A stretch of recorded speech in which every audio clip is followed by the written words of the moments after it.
Ah! Ah! Ah! Ah!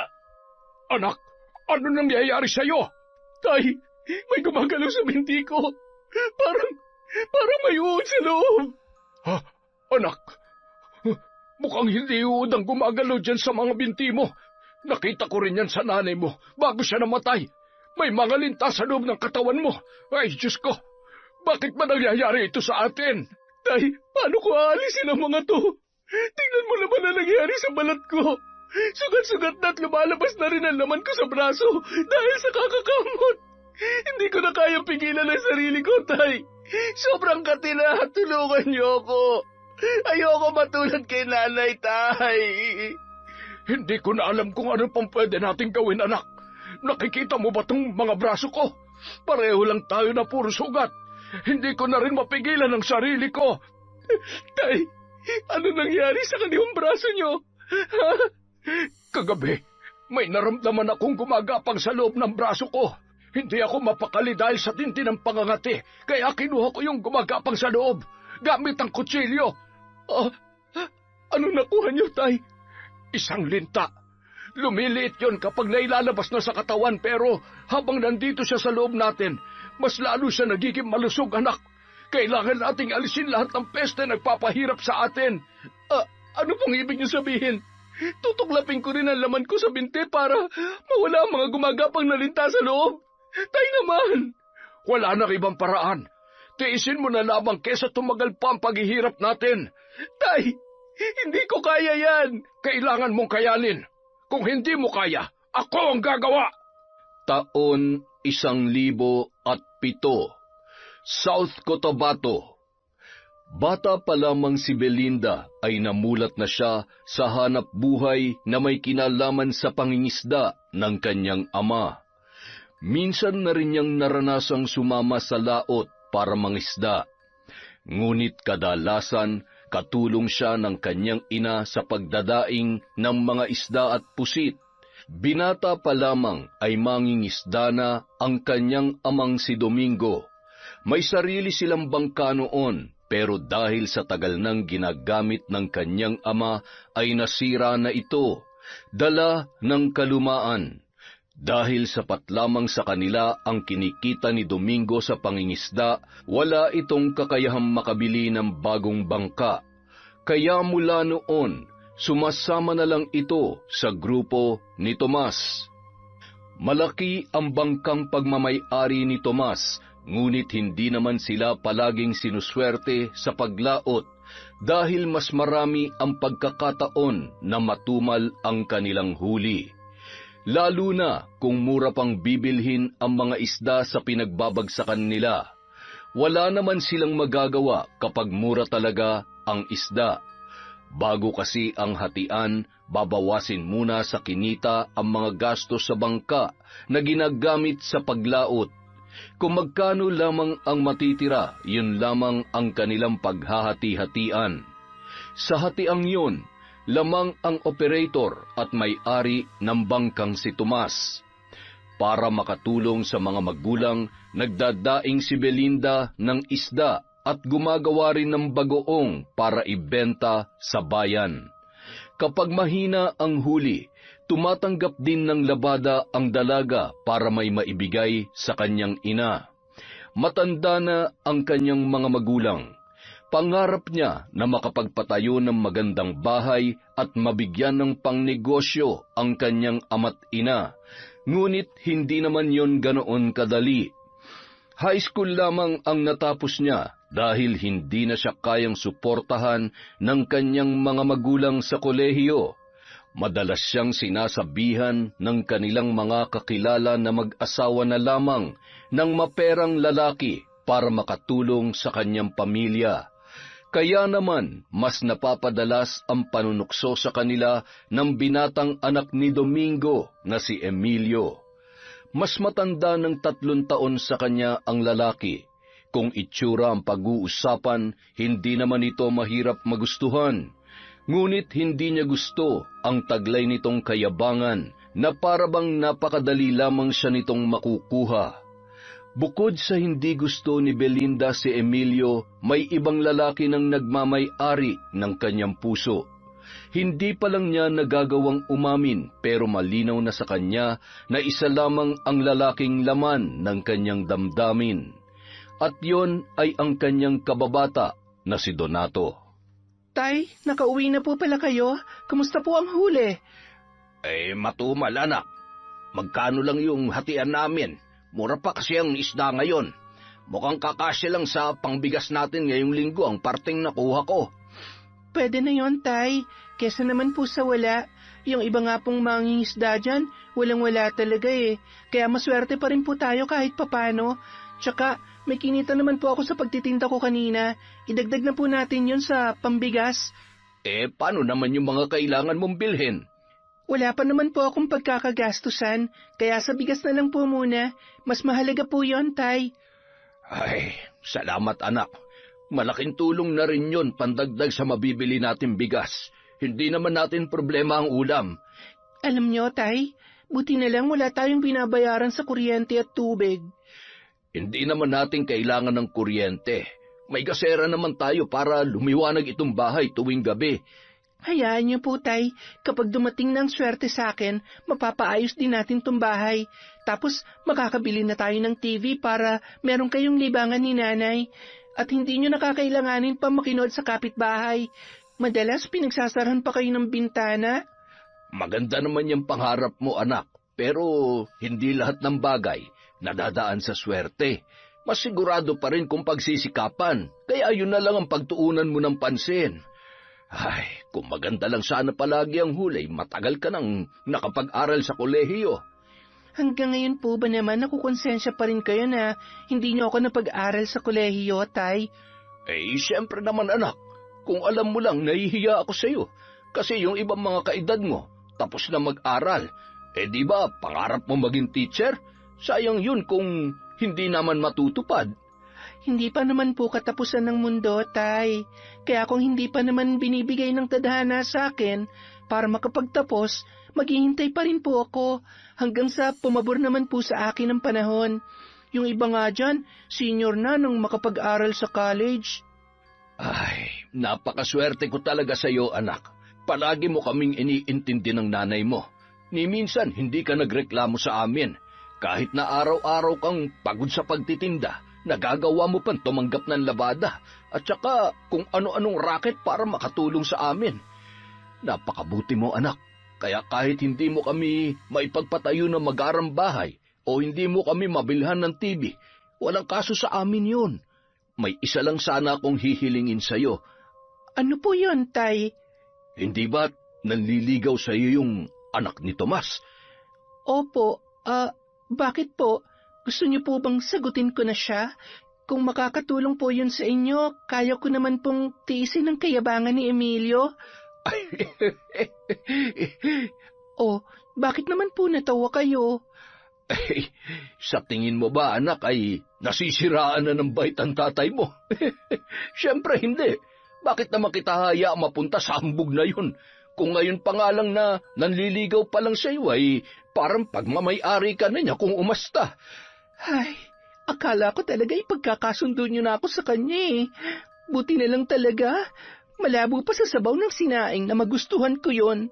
Magandang lalaki nga, amoy puwet naman ang hininga. Paano mo naman nalaman na amoy puwet ang hininga, anak?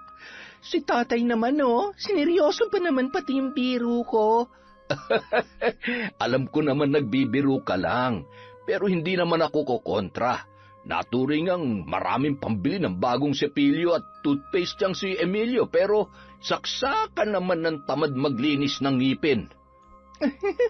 Sinabi niyo pa? Anak ng tinapa naman, oo. Pinag-uusapan lang natin ang mokong, ayan at handa na naman maghasik ng kahambugan dito. Man Domingo, Belinda, hindi na ako kakatok ha.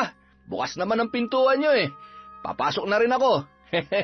Alam ko naman na welcome ako palagi rito.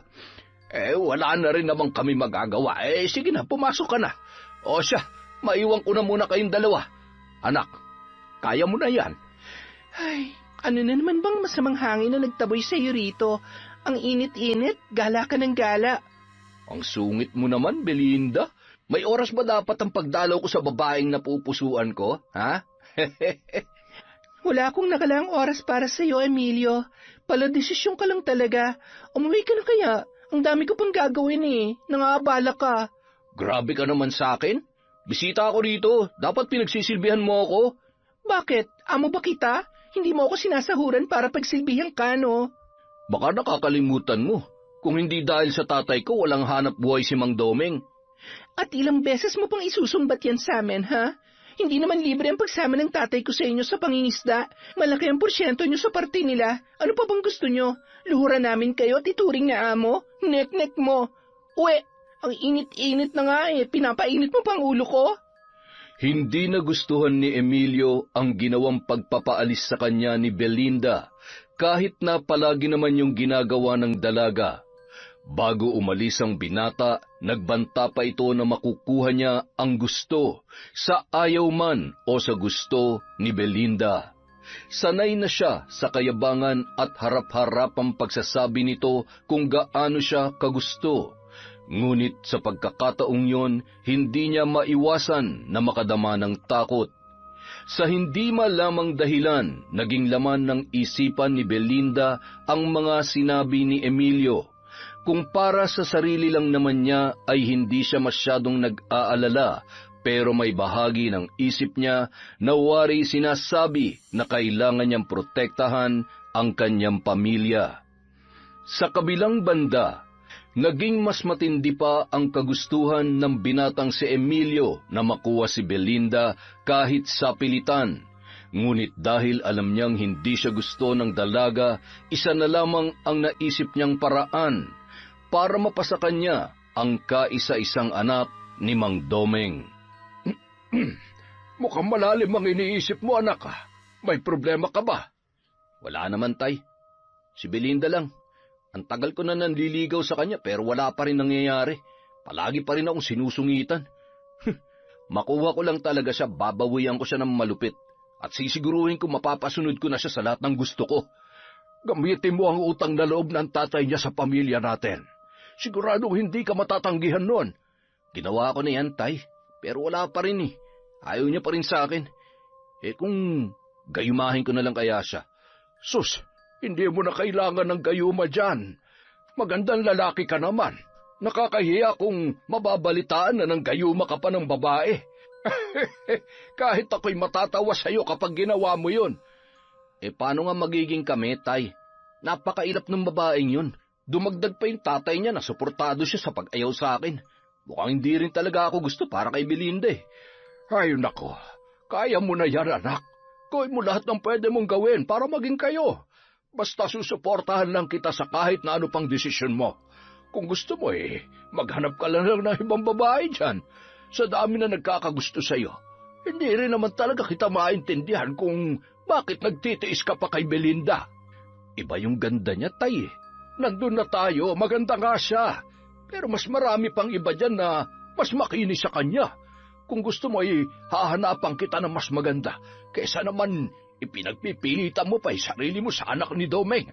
Baka nga pinagtatawan ka ng taong yun kapag ipinapahiya ka ng anak niya. Mag-isip-isip ka ba? Ibang babae na lang. Kung gusto mo, tutulungan pa kita maghanap. Marami akong kakilala na may anak na dalaga. Pero tay, si Belinda talagang gusto ko. Hindi na magbabagong isip ko at ang nararamdaman ko para sa kanya.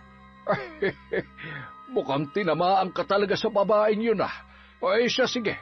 Mukhang wala na rin naman ako magagawa. Hayaan mo, kapag nakahanap ako ng pagkakataong matulungan ka dyan sa problema mo, sasabihan kita agad. Sige tay, aasahan ko yan ha. Ilang beses pang sinubukan ni Emilio na ligawan si Belinda, ngunit matindi pa rin ang paninindigan ng dalaga. Para makatulong sa kanya, sinubukan ng kanyang ama na pautangin ng pera si Domingo. Gagamitin nila ang utang na yon para gipitin ang pamilya nito. Nang sa gayon ay mapilitang ipakasal na lamang ni Domingo ang nag-iisa niyang anak na babae kay Emilio. Ang problema, tumanggi si Domingo dahil nakakaraos pa naman daw sila araw-araw. Napadalas ang paglalasing ng binata dahil sa pagkabigo sa isang babae. Ang pagmamahal na kanyang nararamdaman kay Belinda ay unti-unting natabunan ng galit, lalo na nang malaman niya na may ibang lalaki palang napupusuan ang dalaga. Samantala, dahil nilinaw na ni Belinda kay Emilio na kahit kailan ay hindi niya magugustuhan ang lalaki, nagkaroon na siya ng pagkakataon na mas maging malapit pa kay Donato. Kahit hindi nito sabihin, nararamdaman niya na pareho lamang nilang gusto ang isa't isa. Tol, salamat ha. Hindi mo naman ako kailangan samahan sa pagtitinda ko nitong daing na puset pero ginawa mo pa rin. Ano ka ba naman? Hindi mo naman kailangan magpasalamat. Wala naman akong gagawin ngayon kaya sinamahan na kita. Tsaka delikado kung mag-isa ka lang na maglalakad dito. Ewan ko ba naman kasi sa'yo parang wala ka na natitira kahit konting takot lang sa katawan. Kailangan ko na kasing libutin lahat ng pwede kong pagbentahan nito para makaubos. Para naman sa susunod, mas malaki-laki na yung mayabot ko sa mga magulang ko. Naaawa na kasi ako sa kanilang dalawa lalo na kay tatay. Ay... Alam mo, sa lalim ng buntong hininga mo, baka malunod na ako niyan. Gustong-gusto ko na mabigyan ng magandang buhay ang mga magulang ko, Tol Pero hindi ko naman alam kung paano. Gusto ko magtrabaho pero ilan lang naman yung trabaho na pwede sa tulad kong high school lang ang natapos. Kung nakapag-aral lang sana ako ng college, gagawin ko talaga lahat para maiyahon sila sa kahirapan. Biruin mo, umabot na sila sa ganong edad nang hindi man lamang nararanasang magkaroon ng kuryente sa bahay. Hanggang ngayon, kasera pa rin ang ilaw namin. Nakikinood pa rin kami sa kapitbahay. Sobrang nakakapanlumo na. Pareho lang tayo ng gusto para sa mga magulang natin. Pero wala mukhang hindi pa talaga sa atin papabor ang tadhana. Ay, sinisimulan ko na mag-ipon kahit pa unti-unti para makapag-enroll na ako sa susunod na pasukan. Talaga? Malaki na ba naipon mo? Hindi pa naman pero lalaki rin yun pag tinuloy-tuloy ko lang. Kaya ikaw, magtabi ka kahit konti. Pasasaan ba't lalaki rin yung iniipon mo? Pera naman yung iniipon mo, di ba? Hindi puro sama ng loob. Sira! Ay, nga pala, hindi na ba nangungulit sa iyo yung Emilio na yun? Noong nakaraan, nakita ko siyang pumunta sa inyo Mukhang hindi ka talaga balak sukuan ng isang yun Sinabi mo pa, kahit tinapat ko na siya na hindi ko siya gusto at hindi ko siya magugustuhan kahit kailan, wala pa rin. Punta pa rin siya ng punta sa bahay namin para magpapansin. Nakakairita na nga Wala ba talagang kahit konting pag-asa lang na magustuhan mo siya? Walang-wala. Grabe, parang diring-diri ka pa. Hindi naman sa ganon. Ayoko lang talaga sa kanya. Hindi ko siya nakikita bilang boyfriend ko. Paano kung hindi ka niya tigilan? Ewan ko, hindi ko na alam kung ano pang pwede kong gawin para tigilan niya ako Ang kulit-kulit. Ay, teka, may naisip ako. Ano yun? Buti pa, sabihin mo na lang sa kanya na tayo na sinagot mo na ako. Seryoso ka ba? Baka mamaya may magselos sa akin bigla, ha? Wala magseselo sa iyo, no? Wala naman akong nililigawan o pinupormahan ngayon Talaga? Oo, kaya walang problema kung gagamitin mo ako para itabo yung Emilio na yun. Wala naman kaming utang na loob sa kanya Oh, sige. Pero sigurado ka bang okay lang talaga sa'yo? Pero pwede rin naman nating totohanin. Hoy, ano ka ba? Huwag kang ganyan. Bakit? Busted na ba ako kung sakali? Ha? Ano kasi? Belinda, magkaibigan na tayo mula pa ng mga bata. Bukod sa mga magulang mo, walang ibang mas nakakakilala sa'yo kundi ako. Sa totoo lang, natatakot ako na mapunta ka sa isang lalaki na hindi ka naman kayang alagaan o mahalin na kagaya ng ginagawa ni na Tito. O kung mas malala pa, baka saktan ka pa, lalo na kung kagaya ng Emilio na yun. Kaya nga hindi ko siya pinagbibigyan Huwag ka mag-alala, hindi naman ako basta-basta papatol sa kung sino lang Siyempre, kikilalanin ko muna talaga. Alam kong nag-aalala ka para sa akin pero hindi mo naman kailangang magpaka-boyfriend sa akin para lang hindi ako mapahamak. sa tingin mo ba, yun lang talagang dahilan kung bakit gusto kong magpaka-boyfriend sa'yo? Anong ibig mong sabihin? Pasensya ka na kung ngayon ko lang to masasabi ha. Ang tagal ko nang nag-aalinlangan kasi iniisip ko wala akong pag-asa sa'yo. Pero ngayong nandito na tayo sa usapang to, maglalakas loob na rin akong aminin sa'yo na matagal na kitang gusto, Belinda.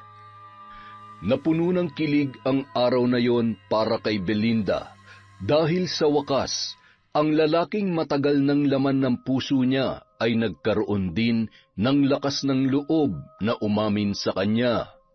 Hindi niya inaasahang gagawin yun ni Donato, pero nagpapasalamat siya na hindi na niya kailangan pang itago ang tunay niyang nararamdaman para sa kanyang kababata. Matapos magkaaminan ng damdamin ay hindi na niya pinaligaw pa si Donato.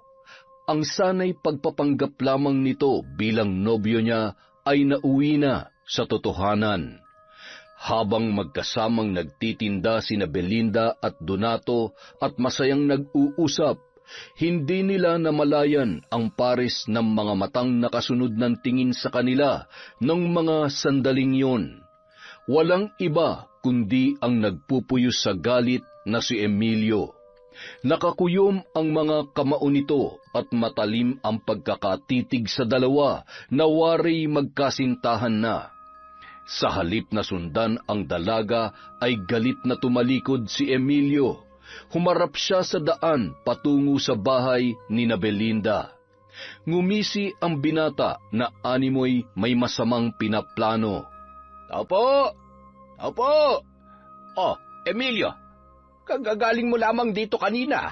Hindi ba't sinabi ko na sa'yo na wala pa rito si Belinda? Sinungaling kayo. Nagsasabi ako ng totoo. Ano ba ang problema, iho? Kayong problema ko. Ang sabi nyo, wala pang nobyo si Belinda. Ano yun? Bakit magkasama sila ni Donato? Si Donato? Jesus Mariosep, para magkapatid na ang dalawang yon. Walang namamagitan sa kanila, sigurado ako ron. Huwag ka na magsinungaling, Mang Domingo. Pinagtatakpan mo pa yung malandi mong anak eh. Huwag mong matawag-tawag na malandi ang anak ko, Emilio. Bakit? Hindi ba totoo? Kulang na nga lang makipaghalikan siya sa Donatong yun eh. Ganun bang para magkapatid na sinasabi mo? Kung magkagustuhan man sila, ano ba ang problema? Wala naman maliro na.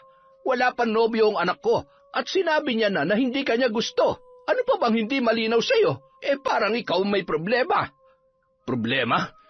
Kung bigyan ko rin kayo ng problema, ha? Teka, ano yan? Bakit may dala kang balisong? Gagamitin ko to para putulin yung dila mo para hindi ka na makapagsinungaling.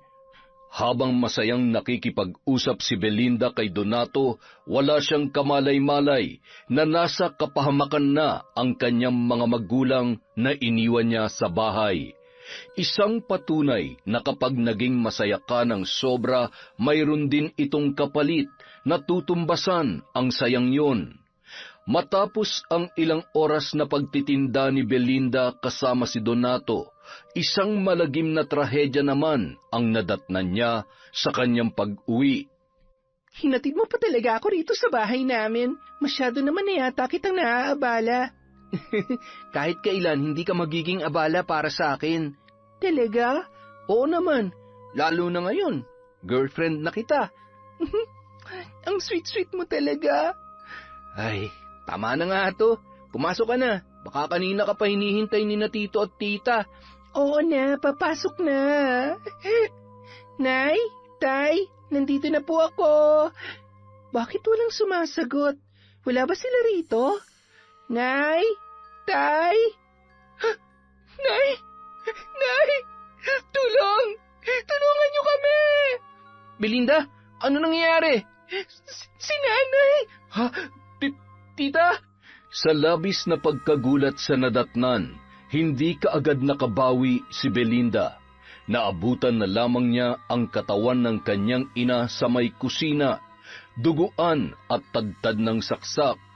Halos hindi na niya makilala ang sariling ina dahil kahit ang muka nito ay may mga hiwa rin ng kutsilyo. Halos lumitaw na ang laman sa pisngi dahil may kalaliman ang pagbaon ng patalim na ginamit. Sukdulan ang galit na naramdaman ng dalaga dahil sa nangyari. Ngunit kung inaakala niyang yun na ang pinakamasakit na nangyari nung araw na yun, mas lalo pang ikinagimbal ni Belinda ang kanyang nakita paglabas ng kusina. Tumambad sa kanya ang kalahati ng katawan ng kanyang amang si Domingo, malapit sa pinagbibilaran niya ng mga isdang dinadaing. Sa itsura nito ay mukhang sinadyang hatiin ang katawan ng kanyang tatay dahil sa matinding galit. Hinanap niya ang itaas na bahagi ng katawan ng kanyang ama.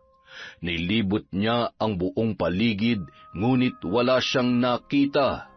Ilang sandali pa, narinig niya ang sigaw ni Donato mula sa kusina. Nang pumunta siya roon, halos bumaliktad ang kanyang sikmura at napaluhod na lamang sa pag-iyak nang makita ang nawawalang parte ng katawan ng kanyang ama. Nakasalang ito sa kawang tinakpan lamang ng dahon ng saging. Pira-piraso na ang katawan ni Domingo, ngunit nakilala pa niya ang mukha nito na nananatiling buo habang nakalagay sa kumukulong tubig. Doon na rin niya napansin ang hugasing plato na may mga piraso pa ng karning hinala niya ay mula sa nakasalang na kawa. Napasigaw na lamang ang dalaga sa tindi ng galit na kanyang nararamdaman. Kinatay at niluto ang ibang parte ng katawan ng kanyang ama. Kung sino man ang salarin ay isang malaking palaisipan pa rin para sa dalaga. Napakahayop ng gumawa nito sa mga magulang ko. Wala silang puso. Hindi man lang sila naawa sa nanay at tatay ko na walang kalaban-laban sa kahayupan nila. Sa tingin mo ba, hindi lang iisang taong gumawa nito sa kanila? Hindi ko alam, Donato. Hindi ko alam. Wala na sila nanay at tatay.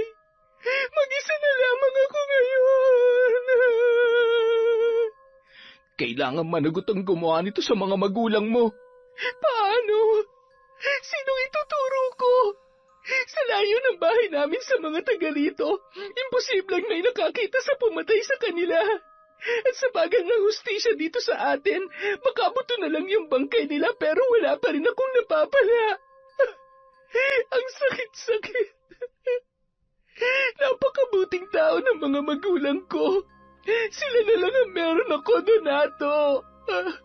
Pero nawala pa sila sa akin dahil sa hayop na gumawa nito sa kanila.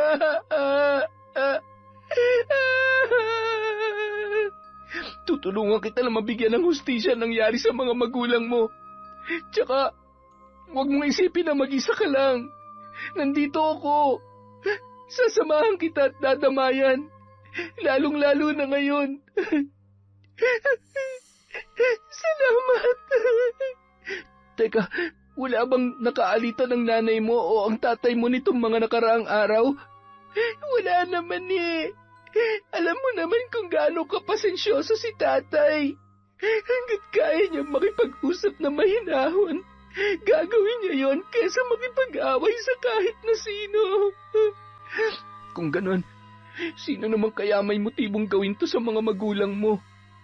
Nakapagtataka naman kung bakit ganon na lang katindi ang galit sa kanila para gawin ang ganito kademonyong pagpatay kina tito at tita. Napakasama niya kung sino man siya. Hindi ako papayag na hindi mananagot ang sino mang gumawa nito sa kanila. Magbabayad sila ng mahal para sa buhay ng mga magulang ko. Tutulungan kita, Belinda. Pero sa ngayon, lalabas na muna ako sandali. Kailangan kong tumawag ng pulis para i-report ang nangyari dito. Kung hindi sila mabibigyan ng hustisya ng mga alagad ng batas, ako mismo ang gagawa ng paraan. Matapos i-report ang karumal-dumal na krimen na nangyari sa mga magulang ni Belinda, ay dumating ang mga pulis doon para mag-imbestiga. Hinala ng otoridad, Hindi basta-basta ang taong gumawa noon dahil maingat ito sa naging pagkilos. At gaya ng kanyang inaasahan, mabagal ang usad ng pagkamit niya ng hustisya, lalo na't hindi rin ganoon kadaling mahanap ang pumatay sa kanyang ama't ina nang walang naiwang bakas ang salarin. Bukod pa roon ay wala ring nahanap na saksi sa pangyayari. Habang patuloy pa rin ang investigasyon, biglang naalala ni Belinda ang kanyang lola na kilalang mabagsik na mambabarang sa kanilang bayan. Hindi ito tulad ng ibang ordinaryong mambabarang lamang dahil iba ang mga pamamaraan nito ng pagpapahirap sa isang taong binibiktima. Nabanggit din noon ng kanyang ina na may kakayahan ang lola niya na makita ang taong nais paghigantihan ng sinumang lumalapit sa matanda. Dahil doon, hindi nagdalawang isip si Belinda na puntahan sa kabilang bayan ang kanyang lola na mas kilala roon sa tawag na Ka Ignacia, na pinsan naman ng ina ng kanyang amang si Domingo. Katiting lamang ang pag-asang mayroon siya, ngunit kinapitan niya na yon, alang-alang sa kanyang ama't ina na hindi pa rin nabibigyan ng hustisya.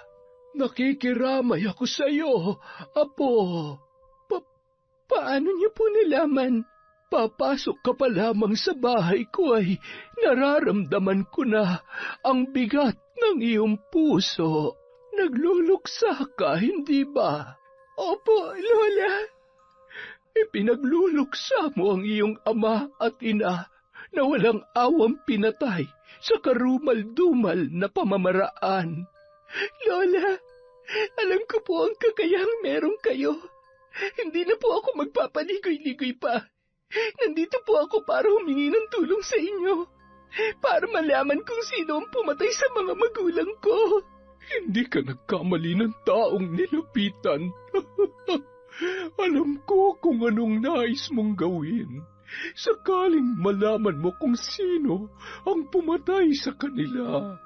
Pero posible po bang malaman ko kung sinong gumawa nun kina nanay at tatay?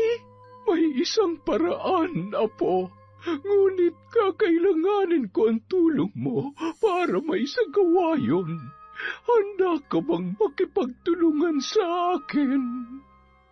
Opo, Lola. Kahit ano po, gagawin ko. Malaman ko lang kung sinong pumatay kina nanay at tatay. Halika, maupo ka muna. May kukunin lamang ako sandali. Sige po, Lola. Umupo ka sa tabi ko habang isinasagawa ko ang ritual. Akin na ang kamay mo. Bakit niyo po tinusak ng karayom ang dulo ng daliri ko, Lola? Kailangan ko ang dugo mo dahil sa iyo nananalaytay ang dugo ng yumao mong mga magulang. Matapos ang unang ritual, huwag mong iaalis ang tingin mo sa bilog na salaming ito. Dito mo makikita ang taong hinahanap mo. Nang matapos ang unang ritual ni Ka Ignacia, laking gulat ni Belinda nang lumabas sa salamin ang imahe ng isang pamilyar na lalaki na walang iba kundi si Emilio. Isa-isang naglaro sa isipan niya ang mga posibleng maging dahilan at pagmulan ng galit nito. Nagngit-ngit ang kalooban niya dahil sa nangyari. Higit sa lahat, sinisi niya ang kanyang sarili dahil batid niyang siya ang dahilan ng galit ng lalaking yon. Nagkataon lamang na ang kanyang mga magulang ang napagbuntunan ni Emilio. Walang patid ang pagluha ni Belinda matapos ang kanyang nalaman. Hindi niya matanggap na siya rin mismo ang naging mitya ng kamatayan ng kanyang mga magulang. Ngunit dahil hindi makatarungan ang dahilan ng binata para gawin yon, mas naging matimbang ang galit niya at ang kagustuhan niyang makapaghiganti. Apo, kailangan mong bumalik sa inyo. mas makabubuting malapit ka sa taong paghihigantihan mo. Heto, dalhin mo ito.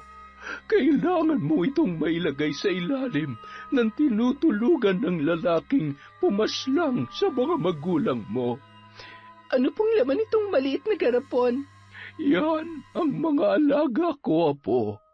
At para maging mas epektibo ang barang, pinalalakas ko sila sa pamamagitan ng isang ritual at ang pagpatak ng aking dugo. Ano pong mangyayari kapag nailagay ko na to sa ilalim ng higaan ni Emilio? Malalaman mo rin sa oras na tumalab na sa kanya ang sumpa. Ang ibig niyo po bang sabihin, kailangan ko pang magpanggap na hindi ko alam na siya ang pumatay sa mga magulang ko? Oo, at kailangan mo maging malapit sa kanya para magawa mo ang kailangan mong gawin. Apo, alam kong matindi ang galit mo sa lalaking yun, pero kailangan mong pigilan ang sarili mo na mailabas yun sa kanya. Kailangan mo siyang mapaniwala na hindi mo siya pinaghihinalaan.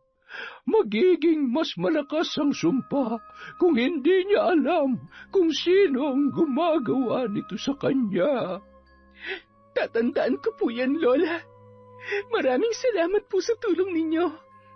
Gusto ko lang po makamit ang hustisya para kina nanay at tatay sa mas mabilis na paraan. Dahil hindi ko po matim na nagagawa pa mabuhay ng taong yon na parang wala siyang ginawa sa amin. Tatagan mo lamang ang loob mo. Mangyayari ang gusto mo kung malalabanan mo ang iyong emosyon. Alam kong masyadong masakit ang nangyari para sa iyo at nakakagalit ang ginawa ng lalaking yon. Mabuting tao mga magulang mo dahil nakasama ko rin sila noon bago ka pa man ipinanganak ng nanay mo. Ni minsan po, hindi nagawang makipag-away ni tatay. Palagi siyang mahinahon at mas iniisip kung ano makabubuti sa sitwasyon kaysa magkaroon ng gulo. Kahit nga po inaapi na siya, hinahayaan pa rin niya. Ayaw niya mapahamak kami at kapag may taong gusto manakit sa akin, hindi siya nagdadalawang isip na isang kala ng sarili niya. Ganun ka kamahal ng mga magulang mo dahil nag-iisa kanilang anak. Mag-isa na nga lang po ako ngayon, Lola. Parang hindi ko na po kaya matulog sa bahay dahil naiisip ko po yung nangyari sa kanila. Iniisip ko kung paano sila humantong sa ganoong sitwasyon. Kung nagmakaawa po ba ang mga magulang ko para hindi sila patayin ng Emilyong yon o tinanggap na lamang nila na...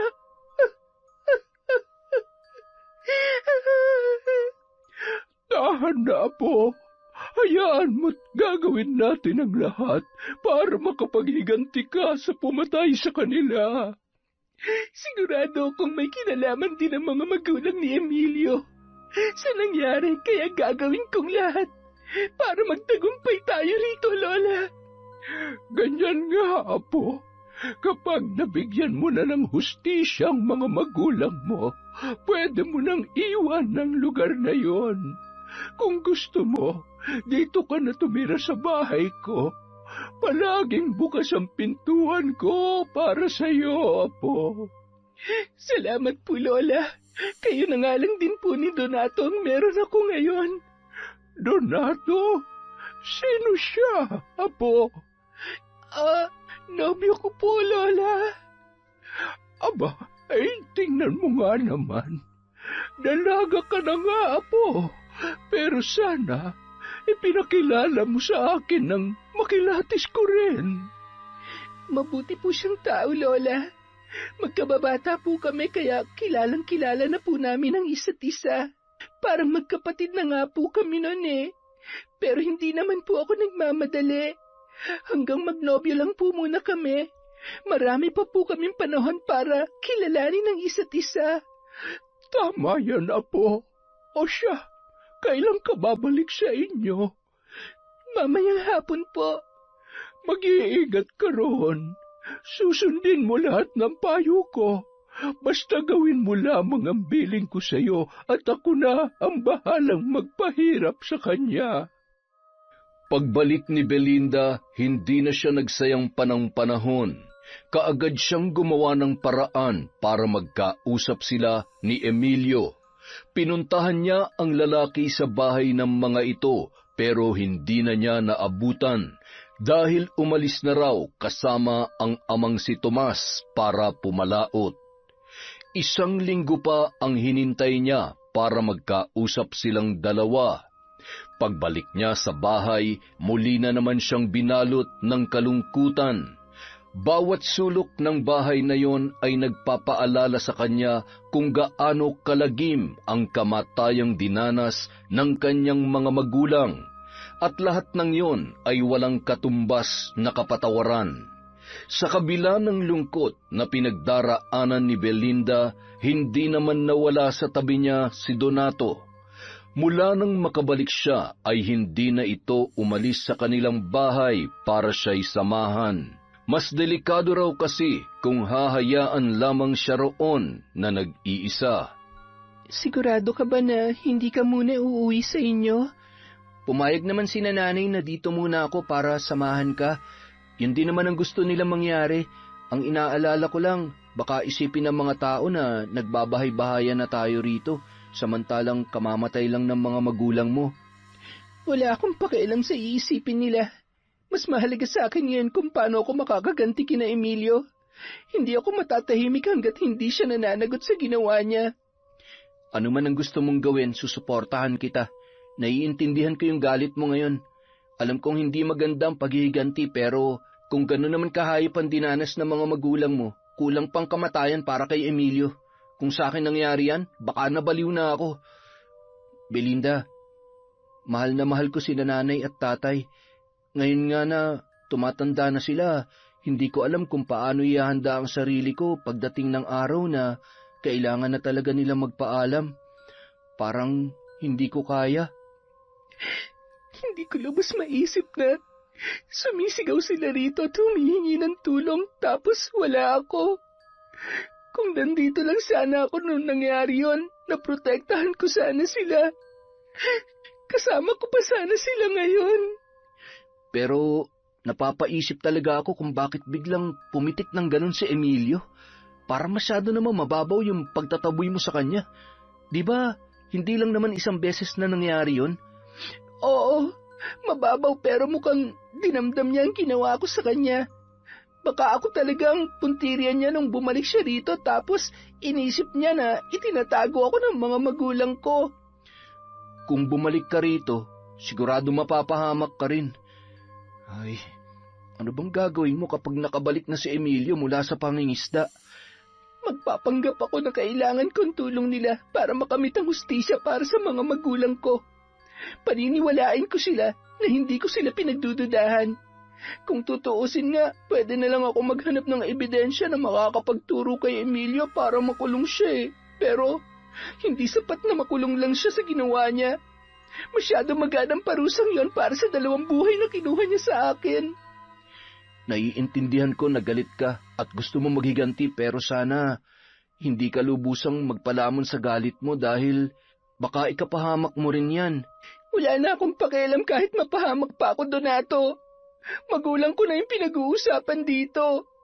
Buhay nila na kinuha lang ng isang walang kwentang tao. Hindi mo ko kalaban dito.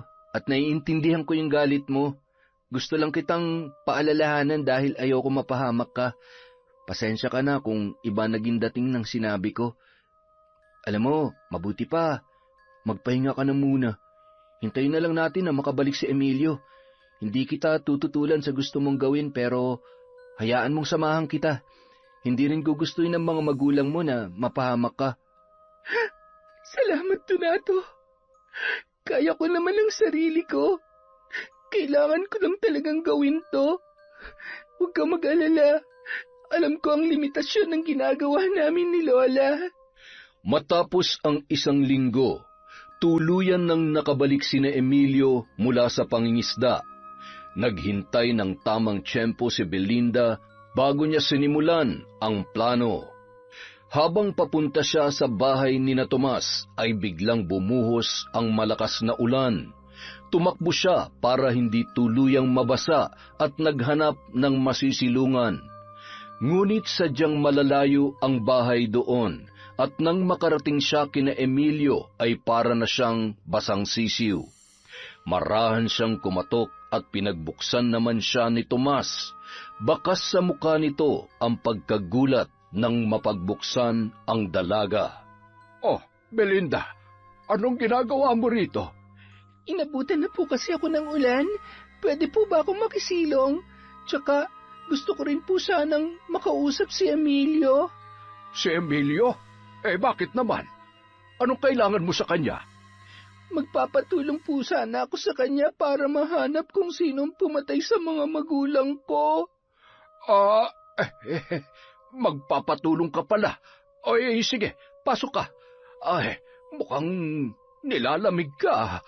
Oo nga po Kung hindi nga po sana nakakahiya, manghihiram po sana ako ng damit kay Emilio. Nako, maraming damit ang asawa ko. Sa kanya ka na lamang manghiram. Kay Emilio na lamang po, Tito. Ikaw ang bahala. Teka, tatawagin ko lamang ang anak ko, ha? Emilio, anak! May naghahanap sa'yo! Sino namang... Belinda? Anong ginagawa mo rito? Gusto sana kitang makausap. Tsaka, manghihiram na rin ako ng damit, kung okay lang. Halika, mukhang wala naman siyang alam.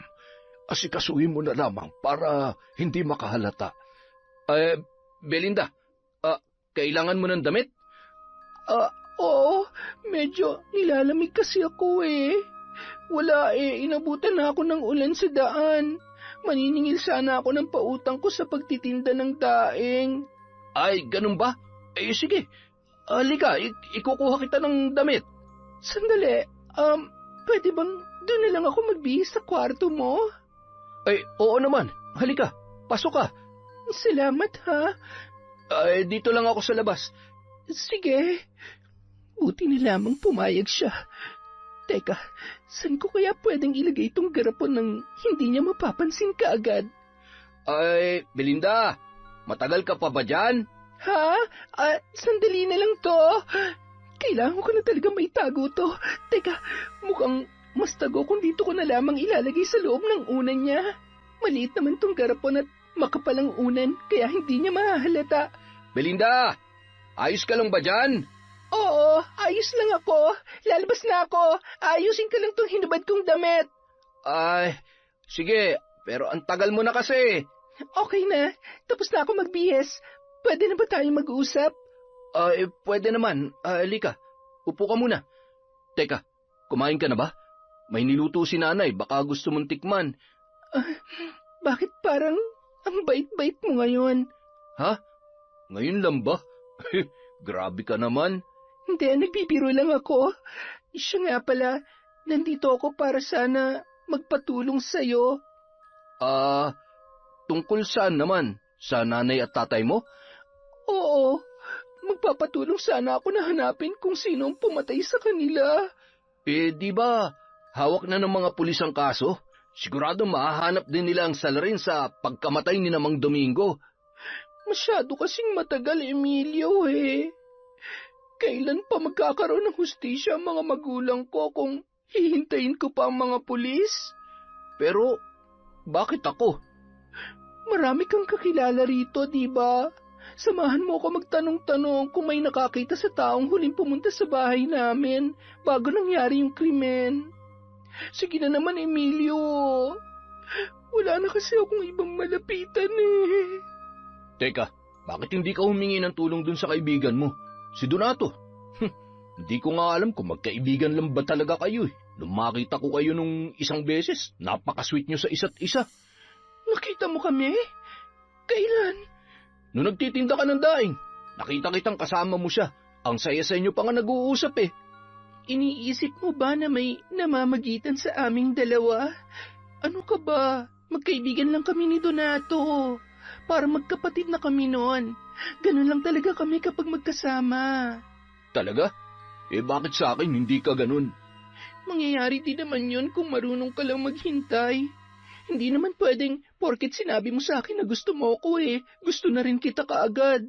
Pero hindi mo rin naman ako binigyan ng pagkakataon. Ilang beses mo na nga akong binasted eh. Kapag ba binasted ka na, susuko ka na lang agad-agad. Malay mo, gusto ko lang pala na magtiyaga ka para makita ko kung seryoso ka ba talaga sa akin o hindi. Arte? Ha? Ano yon? Hindi ko narinig. Wala, sabi ko, pasensya na. Kala ko minumura mo na ako Bakit naman kita mumurahin Mahal na mahal nga kita. Ang baduy mo naman bumanat. Kung baduy ako bumanat, salamat na lang sa lahat. Kala naman niya nakakatawa siya. May sinasabi ka? Ha? Wala. Pinipigilan ko lang kasi yung tawa ko. Kala ko kung anong sinasabi mo dyan Bago pa mapunta sa kung saan ang usapan natin, sabihin mo muna sa akin kung payag ka na bang tulungan ako. Pag-iisipan ko pa ba yan? Siyempre naman payag ako. Basta sabihin mo lang kung kailan mo balak magsimula. Sige, salamat ha. Tsaka salamat na rin dito sa damit mo. Huwag ka mag-alala, lalaban ko to na maayos bago ko ibalik sa'yo. Wag na. Sa'yo na yan, para kapag sinuot mo, maaalala mo ako. Ganon? Sige, salamat ulit. Laking tuwa ni Belinda nang maisagawa niya ang kanyang plano na iwan ang maliit na garapon na naglalaman ng maliliit na ipis, uod at mga lintang sinadyang gutumin ng matandang mambabarang. Bukod pa roon, nagtagumpay rin siyang mapaniwala ang lalaki na hindi niya ito pinaghihinalaan. Pag-alis ni Belinda sa bahay ni na Tomas ay agad namang nilapitan ng matanda ang kanyang anak para usisain sa naging pakikipag-usap niya sa dalaga. Ano anak, nabanggit niya ba ang tungkol sa mga magulang niya? Opo tay, nagpapatulong na mahanap yung pumatay kina Mang Domingo. Paano ko naman siya tutulungan kung ako mismo ang taong hinahanap niya, di ba? Yan na nga bang sinasabi ko Kahit ano pang pag-iingat ang ginawa mo, lalabas at lalabas din ang totoo. Kapag nagsimula na magtanong-tanong ang babaeng yon, malalagay ka na sa alanganin. Paano kung may nakakita nga sa iyo at natatakot lang na magsalita? Baka biglang magkaroon ng lakas ng loob yon kapag tinanong ni Belinda. Tay naman tinatakot niyo pa ako. Kinakabahan na nga ako rito Paano kaya kung magtago na lang ako? Lalayo na lang ako rito bago pa niya malaman ng totoo. Ayokong makulong, tay. Ayokong makulong. Kung hindi ka naman kasi isa't kalahating tanga na pumatay ng 2 tao, di sana hindi ka nanganganib na makulong ngayon. Ayos na nga sanang mayabang ka at basagulero, pero yung papatay ka dahil sa punyetang selos mo na yan, wala ka na sa katinuan. Baka nakakalimutan mong niluto mo pa yung kalahating katawan ni Domingo. Wala ka na sa katinuan. Tay naman, sakit niyo naman magsalita. Masakit talaga pag totoo. Ikaw ang gumawa ng problemang yan. Malaking gulong dinala mo sa pamilya natin. Pero tay, hindi niyo naman ako pababayaan, di ba? May magagawa pa ba kami? Kung hindi ka lang namin anak, nilayasan ka na namin ng nanay mo. Hindi ko pinangarap na magkaroon ng anak na kriminal, kaya ayusin mo yan. Kung kinakailangang sambahin mo ang Belindang yon para mapaniwala na wala kang kinalaman sa pagkamatay ng mga magulang niya, ay gawin mo. Oo, natay. Gagawin ko naman Hindi nyo na kailangan sabihin sa akin ang dapat kong gawin. Siguraduhin mo lang na hindi ka papalpak.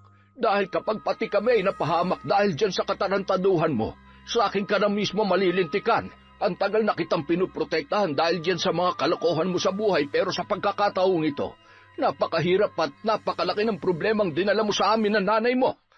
Lingid sa kaalaman ng mag-ama, ay nasa labas pa ng bahay si Belinda nang maganap ang usapang yon tungkol sa nangyari sa krimen.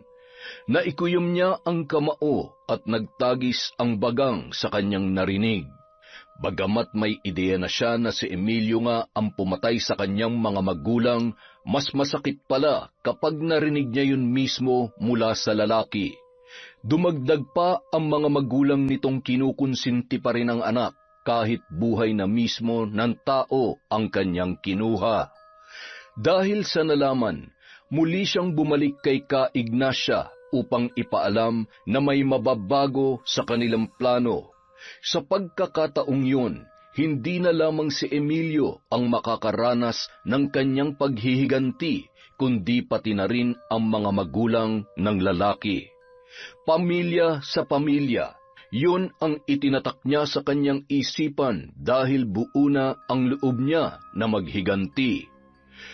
Nang mga sumunod na araw, unti-unti nang naramdaman ng pamilya ni Emilio ang bagsik ng barang, dulot ng paghihiganti ng dalagang naulila. Anak, buti naman at gising ka na. Uutusan sana kitang pumunta sa bayan para bumili ng ointment. Ointment? Para saan? Para sa kati-kati. Tingnan mo itong braso ko. Pulang-pula na. Kagabi pa ako kamot ng kamot sa sobrang kati. Bakit naman kayo kakatihin ng ganyan? Wala naman kayong allergy. Parang bigla naman naging sensitive yung balat ninyo. Ay nako, pag ikaw nakaranas nito, baka hindi ka rin makatulog. Ano ba kasing ginawa niyo at nagkaganyan kayo? Hindi lang ako nagkakaganito, pati ang nanay mo. Si nanay? Oo, inaapoy pa nga siya ng lagnat kagabi. Napakarami ng mapupulang pantal sa katawan niya. Kapag hindi pa siya naging maayos mamaya, baka dalhin ko na siya sa ospital. Pambihira naman oo. Ano ba kasing kinain niyo ni nanay kahapon? Wala namang kami kinain na bawal sa amin. Tsaka kilala mo naman kami. Isda at gulay lang ang inuulam namin, kaya imposible talagang dahil ito sa allergy. Magpa-check up na nga lang kayo ni nanay para makasiguro. Storbo kayo eh. Ano yun? Parang may makatirin sa likod ko ah. Hindi ko maabot. Sobrang katetay. Ay halika, lumapit ka rito at kakamutin ko. Diyan sa may bandang gitna yung makati. Huparin mo nga muna itong t-shirt mo nang makita ko ang kakamutin ko. Ay, teka. Ayan, tay. Ay, Diyos ko. Ano ito? Ha? Bakit? Hindi ko maintindihan kung sugat ba ito o kung ano. Nangingitim eh. Sobrang kati ba? Oo, tay. Para na nga akong naiihi sa sobrang kati. Ngayon lang yan. Wala naman yung kanina pagising ko. Ay, ano ba ito? Magaspang pero aray! Huwag niyo naman idiin, tay. Ang sakit eh. Pambihira ka, oo. Ano ba naman to nangyayari sa atin? Puro na tayo kati-kati. Mukhang kailangan na nating ipalinis itong bahay ah. Ay nako, mabuti pa nga tay. Wala naman pwede maglinis dito eh. Palagi tayong wala. Si nanay naman, hindi na rin kakayanin maglinis ng mag-isa. Ay, bisit. Ang kati talaga. Ay, mabuti pa. Maligo ka na't sumama ka na lang sa amin ng nanay mo. Ano?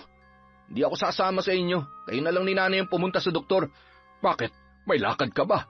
Meron. Sasamahan ko ngayon si Belinda. Baka naman pwedeng ipagpabukas mo na lang yan. Hindi pwede. Nakapangako ako sa kanya eh. Tsaka, di ba't kayo na rin mismo nagsabi na gawin kong lahat para mapaniwala siya? Ito na yung pagkakataon ko para gawin yun. Paniwalang paniwala na nga yung utu-utong yun eh. Mabuti naman kung ganun, aray ko. Pero huwag kang kampante. Baka mamaya nilalansi ka lang ng babaeng yon. Magdoble ingat ka pa rin. Hindi naman ako tanga para magpauto na lang sa isang kagaya niya. Kung nagawa ko ang patay ng mga magulang niya, siya pa kaya? Gago ka talaga. Subukan mo lang gumawa ng isa pang katarantaduhan. Sinasabi ko sa iyo, Emilio, umayos ka. Binigyan ka na nga ng pagkakataong ayusin ang buhay mo Nag-iisip ka pa ng... Alam mo, tay, nakakahalata na ako sa iyo eh. Parang napipilitan ka lang na protektahan ako. Dahil ba nakapatay na ako ng tao? Ay, tumigil ka na, Emilio. Saka na tayo ulit mag-usap. May lakad pa kami ng nanay mo. Natuloy ang pagpapadoktor ng mag-asawa. Binigyan sila ng mga gamot sa pangangati, ngunit hindi matukoy kung ano ang tiyak na kondisyon nila dahil sa bawat minutong lumilipas ay lalong nadadagdagan ang mga pulang pantal sa katawan ni na Tomas. Halos magkasugat-sugat na ang katawan ng matanda dahil ang bawat pagkamot nito ay mas nagiging mariin sa kagustuhang mawala ang nararamdamang kati. Bago kumagat ang dilim, tuluyan ng sumama ang pakiramdam ni Tomas at ng kanyang asawang si Luisa. Ngunit hindi lamang yon ang nangyari. Ikinagulat niya nang malamang mas malala pa pala ang nararanasan ng kanyang asawa. Sumuka ng itim na dugo ang ginang kinagabihan. Ganoon na lamang ang kilabot na naramdaman niya nang makita ang mga busog at itim na mga linta na gumagapang mula sa isinuka ng kanyang asawa. Nang dumako ang tingin niya sa mga binti ni Luisa, kaagad na nanlaki ang kanyang mga mata at nagsitayuan ang kanyang balahibo sa katawan nang makita kung paano gumalaw ang mga ugat nito na tila may kung anong gumagapang. Mabilis na gumalaw paakyat ang itim at maliit na bagay na yon hanggang sa umabot na ito sa may lalamunan ng babae. Napasigaw siya nang bigla na lamang itong napahawak sa may leeg na tila kinakapos na ng hininga. Dahil wala ron ang anak na si Emilio, ay hindi kaagad nadala sa ospital ang kanyang asawa. Nang gabi ring yon, binawian yon ng buhay. Saan ka magaling? Kanina pa kita hinihintay na umuwi. Bakit pa ang init ng ulo nyo? At parang naiiyak pa kayo. Kasama ko nga si Belinda. Nagsayang kami ng oras sa kakahanap sa taong pumatay sa mga magulang niya. Tigilan mo na ang kalokohang yan. Ano? Di ba kayo naman na nagsabi na gawin ko yun? Noon yon, pero hindi na ngayon. Minamalas na ang pamilya natin. Hindi mo ba napapansin? Ano bang pinagsasasabi nyo dyan? Nagkaroon lang tayo ng kati-kati sa katawan. Minalas ka agad? Wala na nanay mo. Wala na siya, Emilio. Ano? Teka, paano nangyari yun? Maayos pa siya kanina nung umalis ako Wala na nanay mo. Nasaan siya? Nasa punerarya na. Umuwi muna ako sandali para sabihin sa iyo nangyari. Ano ba nangyari kay Nanay Tay? Nagpakamatay ba siya? Bakit naman biglaan? Lalong sumama ang pakiramdam niya kanina hanggang sa sumuka na siya ng dugo. Pero ang ipinagtataka ko, hindi lang basta-basta dugo ang lumabas sa bibig niya. Teka, hindi ko kayo maintindihan. Diretsuhin niyo na nga lang ako, Tay. May nakita akong mga linta sa isinuka niya at sigurado kung galing yun mismo sa bibig niya. Kalokohan. Isang malaking kalokohan yung sinasabi niyo. Paano magkakaroon ng linta sa loob ng katawan ni Nanay? Ano yun? May alaga siyang ganun sa tiyan niya? Hindi ko alam. Hindi ako sigurado pero may pagkakapareho nangyari sa nanay mo at sa kapatid ko. Yung kapatid niyong namatay? Oo, bago siya bawian ng buhay. May naglabasan din mga insekto sa bibig niya. Pero hindi naman mga linta ang mga yon, kundi mga ipis at maliliit na uod. Ibig sabihin, sumukat talaga siya ng linta? Pero paanong... Mukhang may bumabarang sa kanya at ang intensyon ng taong yon ay ang tapusin ang buhay niya. Dahil sa nalaman, nilukob ng matinding takot si Emilio. Naisip niya na baka may alam na talaga si Belinda at ang babaeng yon ang nasa likod ng pambabarang sa kanyang ina, na tuluyan ng binawian ng buhay. Hindi na ibinurol pa ang kanyang nanay at nagpasya na lamang sila na ipakremate ang bangkay nito para hindi na pag-usapan pa ng mga tao ang sanhi ng pagkamatay. Mula nung mailibing ang labi ni Luisa ay hindi na muna lumabas ng bahay si Emilio. Sa bawat araw na lumilipas, nagtaka siya nang lumala ang nararamdaman niyang pangangati. Sa sobrang kati ng kanyang balat ay halos mawalan na siya ng pakialam kahit magkasugat-sugat ang iba't ibang parte ng kanyang katawan. Maibsan lamang ang kating nararamdaman. Minsan pa nararamdaman niya na tila may kung anong gumagapang sa loob ng kanyang tiyan na umaakyat sa kanyang lalamunan. Pagkatapos muli na naman itong babalik. May mga pagkakataon din na nagigising siya tuwing hating gabi dahil kinakapos siya ng hininga. Kinabukasan, muntik nang maduwal si Emilio nang makita ang mga braso niyang tuklap na ang balat at nakalitaw na ang laman dahil sa mga sugat na kinamot pa niya ng kinamot buong magdamag. Halos mapaihi na siya nang sumigid ang matinding kirot mula sa mga sugat na yon. Akmang tatayo na siya nang bigla na lamang bumigay ang kanyang mga tuhod sa hindi malamang dahilan. Pasalampak siyang bumagsak sa sahig. Nang dumako ang tingin niya sa kanyang mga binti, ay nahigit niya ang hininga nang makita ang maiitim na bagay na gumagapang sa loob mismo ng kanyang balat. Anak, ano nangyayari sa'yo? Tay, may gumagalaw sa binti ko. Parang may uod sa loob. Ha?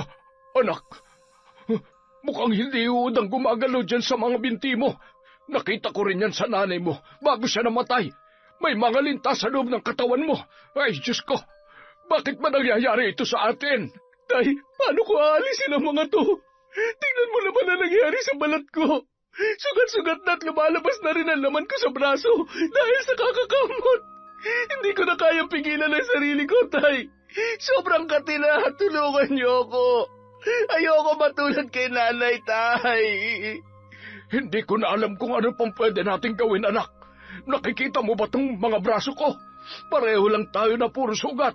Hindi ko na rin mapigilan ang sarili ko. Tay, ano nangyari sa kanilang braso niyo? Ha? Kagabi, may naramdaman akong gumagapang sa loob ng braso ko. Hindi ako mapakali dahil sa tindi ng pangangati, kaya kinuha ko yung gumagapang sa loob, gamit ang kutsilyo. Ano nakuha niyo, Tay? Isang linta. Lumiliit yon kapag nailalabas na sa katawan, pero habang nandito siya sa loob natin, mas lalo siya nagiging malusog, anak. Kailangan nating alisin lahat ng peste na nagpapahirap sa atin. Ano pong ibig niyo sabihin? Tutuklapin ko rin ang laman ko sa binti para mawala ang mga gumagapang na linta sa loob. Tay naman! Wala nang ibang paraan. Tiisin mo na lamang kesa tumagal pa ang paghihirap natin. Tay, hindi ko kaya yan. Kailangan mong kayanin. Kung hindi mo kaya, ako ang gagawa. Pambihira naman kayo. Hindi na, Tay. Ako na. Gagawin mo rin naman pala eh. Ang dami mo pang arte. Oh, eto ang kutsilyo. Simulan mo na dyan sa mga binti mo nang mabawasan ang pangangati mo. Ito na nga, Tay. Tatanggalin ko na. Aray ko, sakit. Laliman mo pa para matanggal mo ang mga linta. Ibinabaon ko na nga na malalim eh. Ang sakit talaga. Tiisin mo. Marami pa yan. Tay. Oh, bakit ganyan ka makatingin? Yung tega niyo, may lumalabas. Napuno ng nakakakilabot na sigaw ang bahay ni na Emilio matapos niyang masaksihan mismo ang paglabas ng maliliit na linta mula sa tenga ng kanyang ama. Kung paano man nakapasok ang mga yon ay hindi niya alam at hindi niya nanaisin pang malaman. Ngunit ang mas ikinagulat pa noon ng binata ay hindi lamang sa tenga lumabas ang maliliit na linta, kundi pati sa ilong at bibig ng kanyang amang si Tomas. Nang mangyari yon ay bigla na lamang itong nawalan ng ulirat. Nang araw ding yon, dumating sa bahay ni na Emilio si Belinda, ngunit imbis na batiin ang dalaga, nagpupuyos sa galit ang isinalubong noon sa kanya. Anong ginagawa mo rito, hayop ka? Bakit ka nagkagalit? Nagmamaang-maangang ka pa. Ikaw ang gumagawa nito sa amin. Itinatanggi ko ba? Hindi, Emilio. Hindi ko itatanggi na ako ang gumawa niyan sa inyo. Alam mo kung bakit? Dahil nararapat lang yan sa inyong pamilya. Wala akong atraso sa'yo. Wala nga ba? Pati ba sarili mo na paniwala mo nang wala kang ginawa? Hindi ko alam kung ano sinasabi mo. Kung ano man yung ibinibintang mo sa akin, nagkakamali ka ng taong pinaparusahan. Huwag mo nang lokohin ang sarili mo. Buhay ang kinuha mo sa akin, kaya buhay rin ang kukunin kong kabayaran. Tandaan mo yan! Paano mo nalamang? Hindi na mahalaga kung paano ko nalaman na ikaw ang pumatay sa nanay at tatay ko. Hayop ka, Emilio. Naging mabuti sila sa'yo. Pinakisamahan ka nila at pinatuloy sa bahay namin kahit napakagaspang ng ugali mo. Tapos anong ginawa mo? Kinatay mo ang tatay ko na parang isang hayop. At yung nanay ko na walang kalaban-laban, Hindi mo man lang kinauhaan kahit konti. Hindi ko naman sinasadya yun eh. Wala naman sana akong plano na patayin sila. Nagdilim lang talagang paningin ko kaya... Ganyan naman talaga palagi ang dahilan ng mga kriminal na kagaya mo. Nagdidilim ang paningin kaya nakakapatay. Yun naman ang totoo kaya maniwala ka, Belinda. Hindi ko ginusto mamatay ang mga magulang mo. Kung talagang hindi mo yun ginusto, bakit mo itinago? Bakit hindi mo sinabi? Dahil natakot ako. Ayoko makulong. Sa ginawa mo, hindi lang basta kulong ang nararapat sa'yo, kundi bitay. Para sa inyo ng buong pamilya mo. Alam kong alam din nilang ginawa mo pero wala silang ginawa. Kinonsinti ka nila. Wala silang kinalaman dito. Bakit mo sila dinadamay? Wala na nanay ko nang dahil sa'yo. Narinig ko ang pag-uusap niyo ng tatay mo, kaya alam ko na tinutulungan ka nila. Hindi ka pa ba masaya na wala na si nanay? Tigilan mo na kami. Huwag mo na idamay ang tatay ko. Kasalanan mo kung bakit siya nadadamay. Huwag ka mag-alala. Hindi naman ito magtatagal. Anong hindi magtatagal? Emilio, anak, sinong kausap? Anong ginagawa dito ng babaeng yan? Nandito siya para ipamukha sa atin na siya may kagagawa ng lahat ng ito, Tay. Hayop kang babae ka. Nawala ang asawa ko ng dahil sa'yo. Eh di ngayon, alam niyo na ang pakiramdam ng mawalan ng mahal sa buhay. Kung hindi pinatay ng anak niyo ang mga magulang ko, buhay pa sana sila at nakakasama ko pa sila ngayon. At imbis na isuplong niyo yung anak niyo, pinrotektahan niyo pa. Mga wala kayong puso. Kaya tama lang na maranasan niyo rin ang sakit na nararamdaman ko ngayon dahil sa 2 buhay ang kinuha niyo sa akin.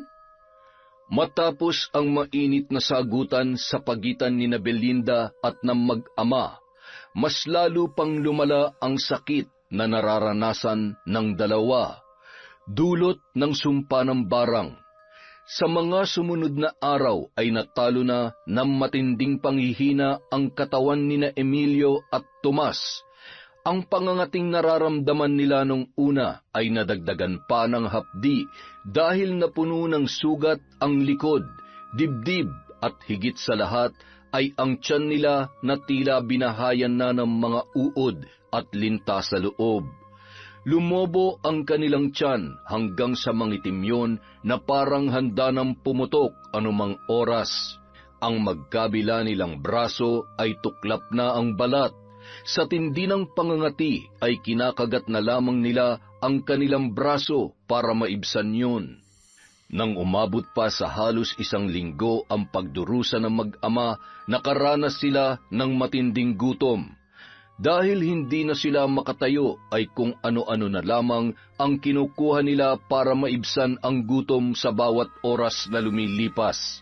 Nagawa nilang kumain ng daga, ipis at kahit ang mga lintang naglalabasan sa kanilang katawan ay nagawa na rin nilang kainin para may pantawid gutom. Walang nakaisip na dumalaw kina Emilio at Tomas nung mga panahong yun. Palaging sarado ang kanilang bahay. Bago pa man maratay sa higaan ang matanda, ay ibinenta na nito ang bangkang ginagamit sa pangingisda. Nang sa gayon ay wala na silang tauhan na pumupunta pa sa kanilang bahay. Natakot ito na marami pang makaalam tungkol sa pinagdaraanan nilang mag-ama, matapos pumanaw ang kanyang may bahay. Nang umabot na sa 1 linggo na walang pagkain o tubig ang mag-ama, umabot na sila sa puntong sarili na nila mismo ang kanilang kinakain. Hindi na naalintana ni Emilio ang matinding pandidiring nararamdaman habang tinitikman ang sarili niyang laman. Dahil sa sobrang hirap ng pinagdadaanan at gulo ng isipan, hindi na nila alam kung ano ang kanilang ginagawa. Dahil nabubulok na sa dami ng mga sugat at matinding pamamaga ang kaliwang binti ni Emilio, yun na lamang ang kanyang nilantakan sa loob ng ilan pang araw. Ngunit makalipas ang halos 2 linggo, nabalitaan na lamang ni Belinda sa mga napapadaan sa kanilang bahay na umaalingasaw na ang masangsang na amoy na nagmumula roon. Nang tingnan daw yon ng mga kakilalang mangingisda ni Tomas, ay natagpuan na lamang ang mag-ama na putol na ang braso at binti habang nabubulok naman sa sugat ang mga natirang bahagi ng katawan. Nakita pa sa ngipin ng mga yon ang mga hibla ng laman na mula sa sarili nilang katawan nang nakaranas ng matinding gutom. Hanggang sa pagkakataong yun ay wala pa ring ibang nakakaalam na ang tunay na salarin sa pagkamatay ng mga magulang ni Belinda ay si Emilio na pinagtakpan naman ng kanyang mga magulang. Desidido ka na ba talagang umalis dito sa lugar natin? Oo, buo na ang desisyon ko at hindi na magbabago ang isip ko. Sa bagay, nasa kabilang bayan ka lang naman. Makikita pa rin kita kung gugustuhin ko. Siyempre naman, ang lapit-lapit lang kaya nun. Pero malayo pa rin para sa akin. Lalo na, mamimiss kita ng sobra. Mamimiss din naman kita, pero ito kasi yung makakabuti para sa akin ngayon eh. Ay, wala eh. Hindi ko talaga mabura sa isip ko yung mga nangyari kina nanay at tatay. Siguro, kapag nandun na ako kay Lola, mawawala rin yun sa isip ko ng paunti-unti. Marami kasing pwedeng gawin doon. Pwede akong magtanim-tanim, magtinda ng gulay, o kung may mahahanap akong trabaho, mas mapapadali ng pag-iipon ko para makapag-aral ako sa kolehiyo. Hindi malayo mangyari yan. Ikaw pa ba? Nga pala, kapag paalis ka na, huwag mong kalilimutang dumaan sa bahay ha. Nagbilin kasi sa akin si nanay. May ibibigay raw siya sa'yo. Alam pa niyang tungkol sa paghihiganti ko? Hindi. Bukod kay Ka Ignacia, tayong dalawa na lang ang nakakaalam tungkol sa ginawa niyang pambabarang. Kaya ikaw, kalimutan mo na yon. Ang mahalaga, nabigyan na ng hustisya ang pagkamatay ng mga magulang mo. Nahirapan ng sobra sina Emilio at Mang Tomas bago sila binawian ng buhay. Medyo nakakadiri lang yung parteng kinain nilang sarili nila para magkaroon ng pantawid gutom. Pero deserve naman nila lahat yun. Marami nga nagsasabi rito na karma na raw nila mag-ama yung nangyari. May mga nakaaway pala si Mang Tomas dito tsaka ginipit dahil sa mga pautang niya. Kaya imposibleng paghinalaan ka ng mga taga rito na ikaw ang nagpabarang sa kanila. Mabuti naman kung ganon. Tsaka wala naman akong nararamdaman kahit kaunting pagsisisi sa nangyari. Masaya ako ngayon na naiganti ko na ang mga magulang ko. Nalulungkot lang ako na pagkatapos na nangyari, hindi ko na mababago ang katotohanan wala na sila sa tabi ko. May dahilan kung bakit nangyari ang lahat ng yon, kaya sana, mas magpakatatag ka pa. Nandito lang naman ako. Kapag kailangan mo ko, bumiyahe ka lang papunta rito at mamamasyal tayo. Salamat ha. Ang dami mo nang naitulong sa akin. Hindi lang basta tulong yon. Ginusto ko yung gawin kasi mahal kita. Mahalaga ka sa akin, Belinda. Kaya kahit hindi mo hilingin lahat ng yon, gagawin ko pa rin para sa'yo. Sa tagal na kitang kilala, hindi ka naman masamang tao eh. Naging biktima ka lang ng mga tulad ni Emilio kaya naisip mo maghiganti sa kanila ng pamilya niya. Hindi ko rin sinasabing tama yung ginawa mo pero sa ganitong sitwasyon ba, mas mahalaga pa kung anong tama. Salamat kasi naiintindihan mo ako, Donato. Kanina ka pa nagpapasalamat pero... Ay, medyo nakakatampo na talaga eh. Ha? Bakit naman? Di ko pa rin naririnig yung gusto kong marinig. Ano ba kasi yon? Wala ka man lang bang sagot sa sinabi ko kanina? Alam ko na. Sus, napakatampuhin mo talaga. Pero eto na, kahit hindi mo to laging marinig sa akin, lalo na ngayon, sa kabilang bayan na ako titira, huwag mo sanang kalilimutan na mahal kita. Yung pagmamahal na yon, aabot na hanggang sa ikasal tayo. At kapag may sarili na tayong pamilya, hindi na natin kailangan maghiwalay pa. Wow! Ang advance ah! Pero gustong gusto ko yan. Pero sa ngayon, unahin muna natin ang pangarap natin dalawa. Tsaka tayo ulit magtatagpo sa gitna. Ayos ba yon? Ayos na ayos! Mula nang makalipat si Belinda sa poder ng kanyang lola na si Ka Ignacia, ay unti-unti na ring nawala sa isipan niya ang malagim na kamatayan ng kanyang mga magulang. Pinatulong siya ng lola niya sa taniman nito habang wala pa siyang trabaho. Ngunit nang makakita siya ng mapapasukan sa isang restaurant sa bayan, ay agad niya itong inaplayan. Hindi naman siya nabigo. Hindi man kalakihan ang sweldo pero sapat na para makaipon siya para sa kanyang pag-aaral. Hindi naman siya inuobliga ng lola na tumulong sa mga gastusin dahil sapat din ang kinikita ng matanda mula sa taniman ng gulay. Bukod pa ang mga natatanggap na donasyon sa panggagamot sa mga taga-roon. Makalipas ang 1 taon, nakapag-aral na sa kolehiyo si Belinda. Nakabalik na rin sa pag-aaral si Donato at sabay silang nakapagtapos. Tinupad nila ang pangako sa isa't isa na kapag natupad na nila ang kanilang mga pangarap ay magtatagpo silang muli sa gitna. At yon ay ang kanilang pag-iisang dibdib. Nagpakasal ang dalawa at bumuo ng sariling pamilya. Nangako ang mag-asawa na ilalayo nila sa gulo ang kanilang mga anak at puprotektahan sa abot ng kanilang makakaya. At hindi na nila hahayaan na makaranas pa silang muli ng isang malupit na trahedya. Yon, napakalupit na naman po ng kwento natin. Dahil dyan, meron na naman tayong shoutout. Simulan natin kay Marjorie De Quilla, kay Adenco, kay Rowena Melchor, sa Tambang family at mga taga Santiago Isabela from Ami Carpio. Hello po kay Frances Remuel Velcher from Singapore, kay Isay Diaz, kay Basilia Sambuena.